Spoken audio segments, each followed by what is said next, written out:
Sir Lawley's Ghost by Asha Nehemiah.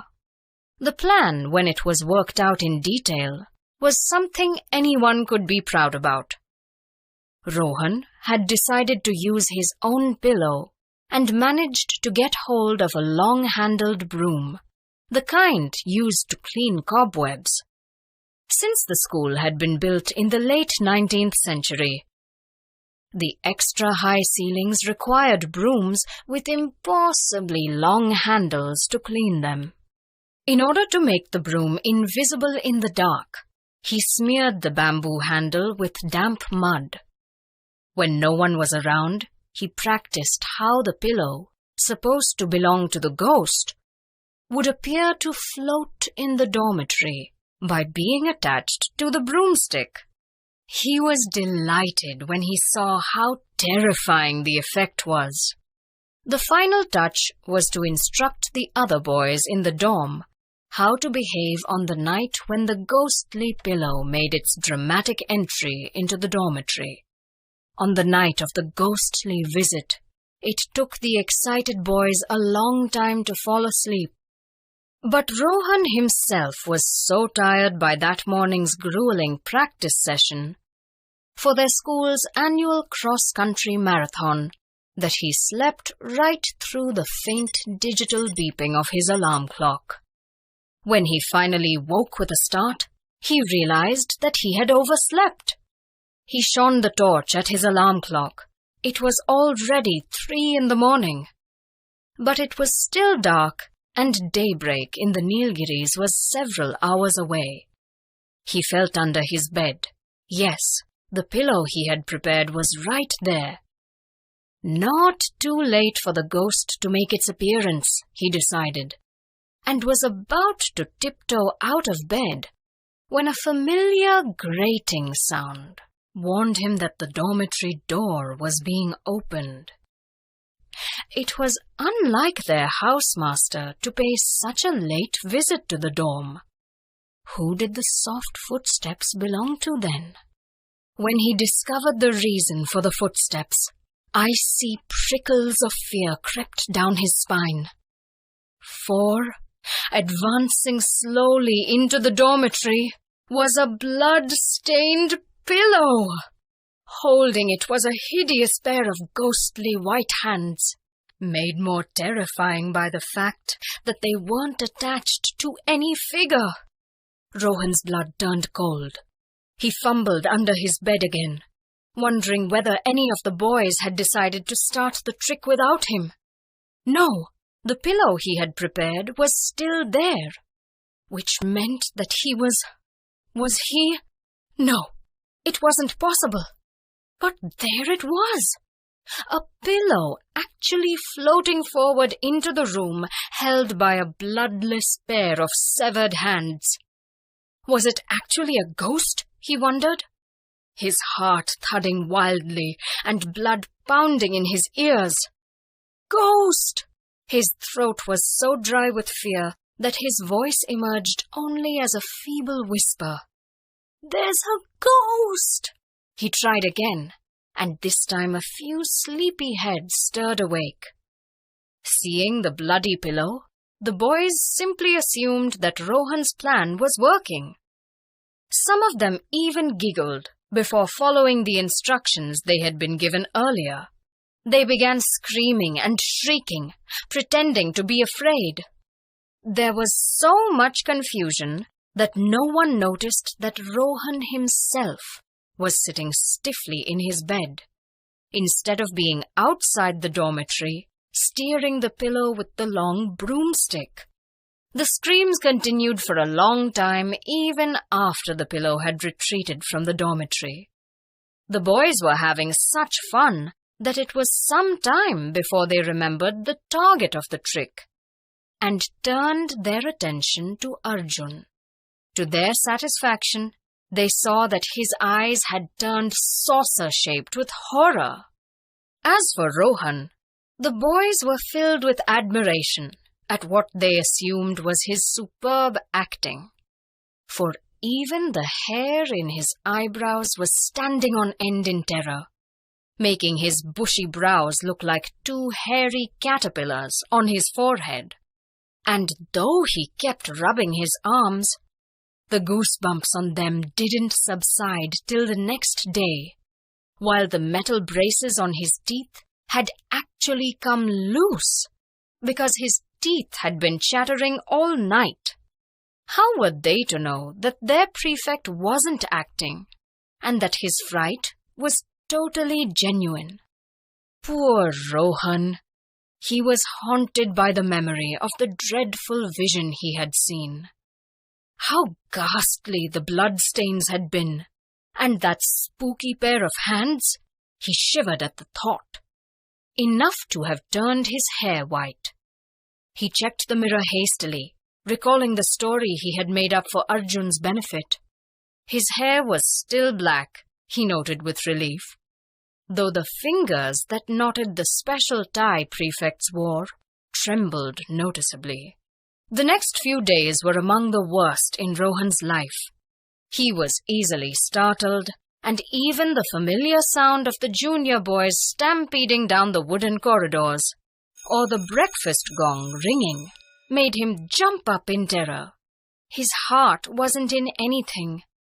He looked tired and forlorn as he went to fetch a fresh sports t-shirt from the kit room, where all the washed uniforms were stored in rows of neatly numbered cubbyholes. This was the matron's domain, and she was busy scolding the school dhobi for not washing the clothes properly. This white shirt looks bluish-gray.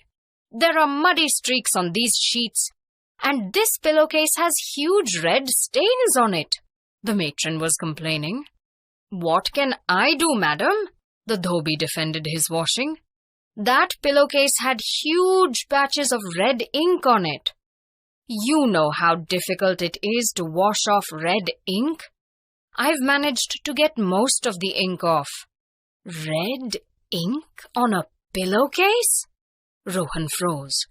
Was this the pillowcase that had been bloodied with red ink to become the ghostly pillow? Every student at Lawley's was expected to mark his name on all items of clothing, so it wouldn't be difficult to trace the pillowcase's owner. Matron seemed to have the same idea, for she snatched the pillowcase from the dhobi and examined it. Arjun Krishnaswamy? She exclaimed angrily, seeing the new boy's name marked on the pillowcase. This boy is getting worse and worse.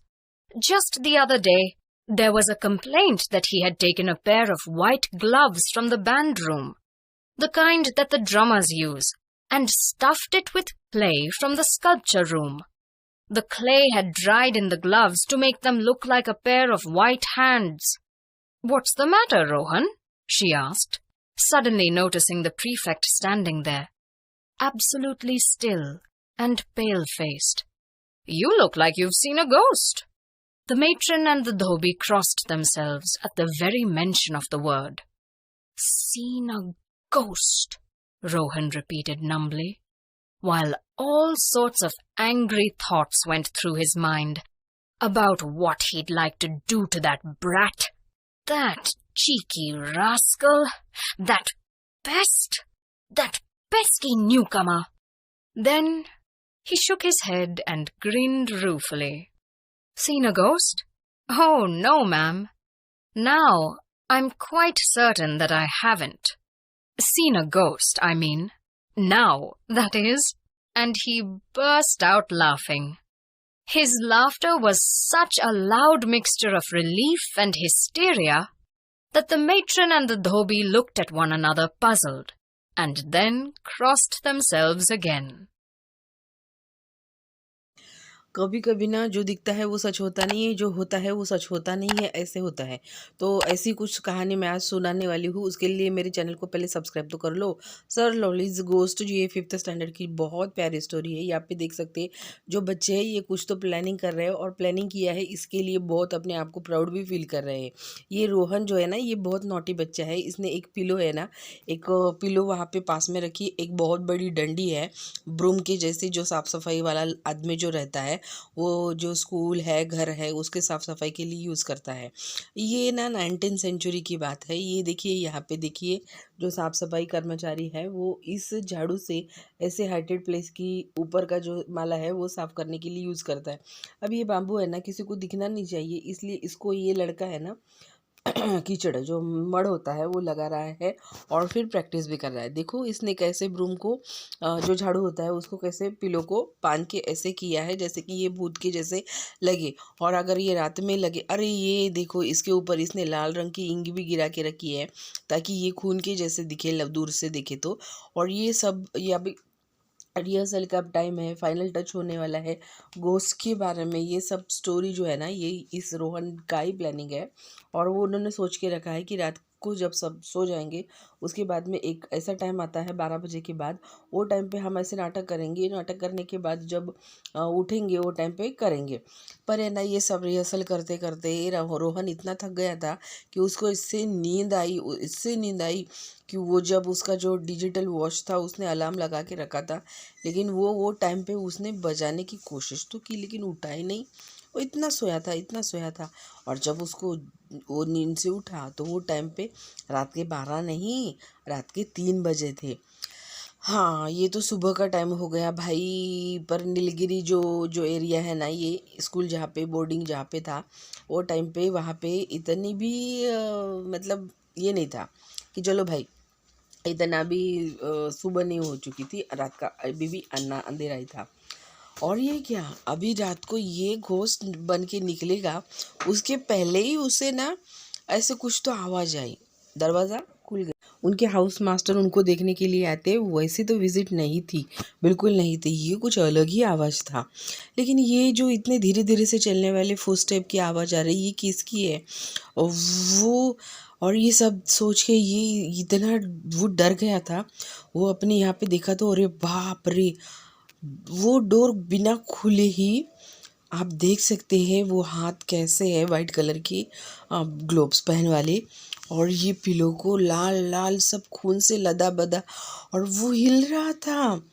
ये ओहो, तो ये सब देखने के बाद वो तो कॉट के नीचे चला गया, फिर बाहर आया, फिर उसने ब्लैंकेट अपने आप ओढ़ लिया और देखने लगा, मैंने जो पिलो बना के रखी थी वो तो नीचे है, जो ब्रूम है वो भी नीचे है। मैंने भूतों का प्लान बना के रखा था। ये कैसे, ये तो मुझे खुद ही भूत दिख रहा है। वो जो हाथ है ना, वो बार बार ऐसे हिल रहे थे, वो पिलो को बार बार हिला रहे थे। भूत बोलना चाहता था।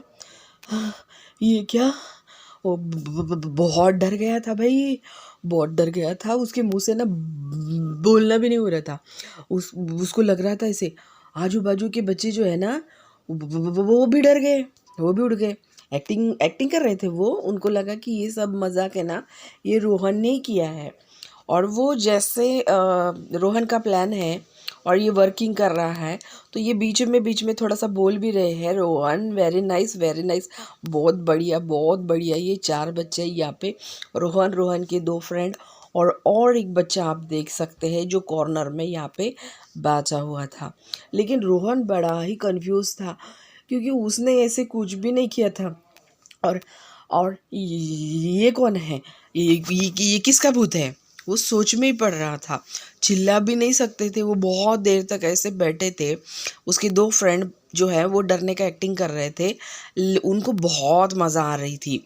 लेकिन रियल की बात बताऊँ, रियल में जो रोहन है उसने किया ही नहीं था।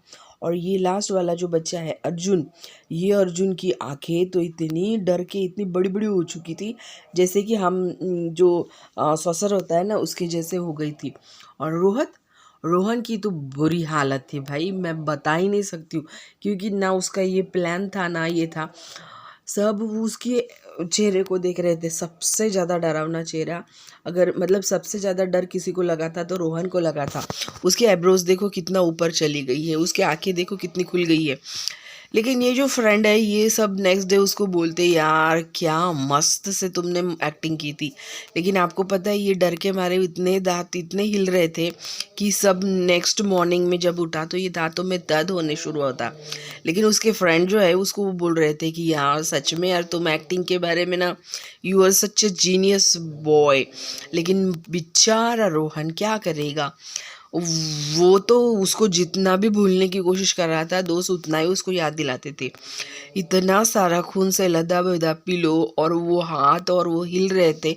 ये सब सोचने के बाद और कैसे बताएगा कि उसने जो प्लान किया था वो नहीं था।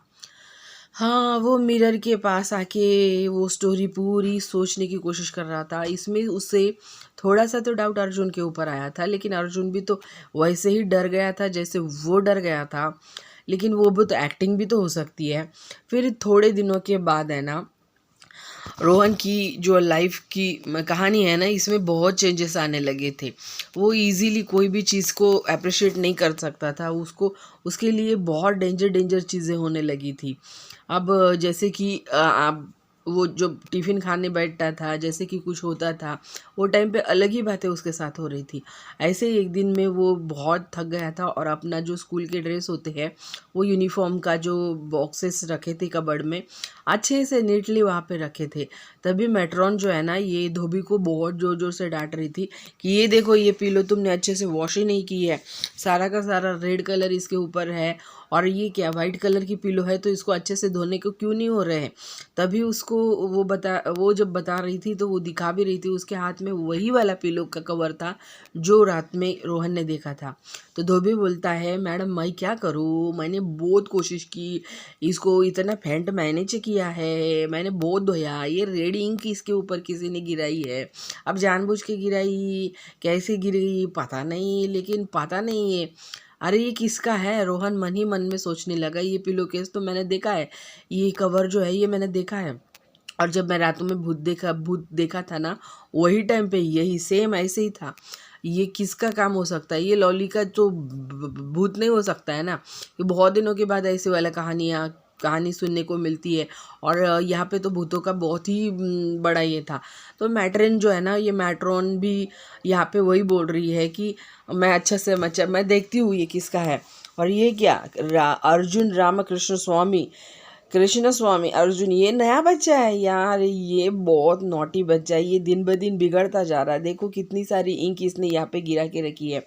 और है ना इस लड़की के ना दिन ब दिन कंप्लेंट भी आ रहे हैं। इसने उस दिन वाइट कलर के दो जो ग्लोब्स है वो भी चुराए थे, ड्रमर का स्टिक भी इसने चुराया था और बहुत सारा कीचड़ भी इसने गिरा के रखा था। जो वो ग्लोब्स के ऊपर सब कीचड़ यहाँ पे गिरा हुआ आराम से दिखता है। रोहन क्या हुआ बेटा, यहाँ पे तुम क्यों खड़े हो ऐसे, भूत देखा है ऐसे। उसका चेहरा सच में बहुत पेल हो गया था जैसे कि उसने अभी अभी भूत देखा है।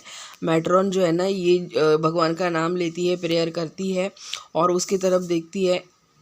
रोहन बोलता है नहीं मैंने भूत नहीं देखा है, मैंने भूत देखा है, भूत देखा है। वो थोड़ा सा एंग्रीली वो बिहेव करता है। तो जो ये मन ही मन वो उसको गाली देता है कि रास्कल है साला अर्जुन जो है ना ये बहुत ही सच्चा में बहुत गंदा लड़का है, नया ही आया है लेकिन ये तो मेरा भी बाप निकला है। वो मुंडी हिलाता है और रूडले से देखता है। तो वो मजाक में बोलता है ओ नो मैडम भूत, मैं काय को देखूंगा भूत, नहीं ना मैं नहीं देखा। और वो हंसने लगा भूत क्या मैडम, ये ऐसे उसका हंसने का जो तरीका था ना एक्चुअली वो रिलीफ हो गया था, उसको पता चल गया था ये किसने मजाक उसके साथ किया है। वो तो मैट्रॉन और जो धोबी है वो तो डर गए थे, लेकिन ये बेचारा अपने जो भूत वाली कहानी से ये बाहर निकल गया था। ये कहानी आपको बहुत पसंद आई है मुझे पता ही, तभी तो आपने ये पूरा वीडियो देखा है। ऐसे ही देखते रहिए, लाइक कीजिए, शेयर कीजिए, सब्सक्राइब कीजिए। धन्यवाद जी।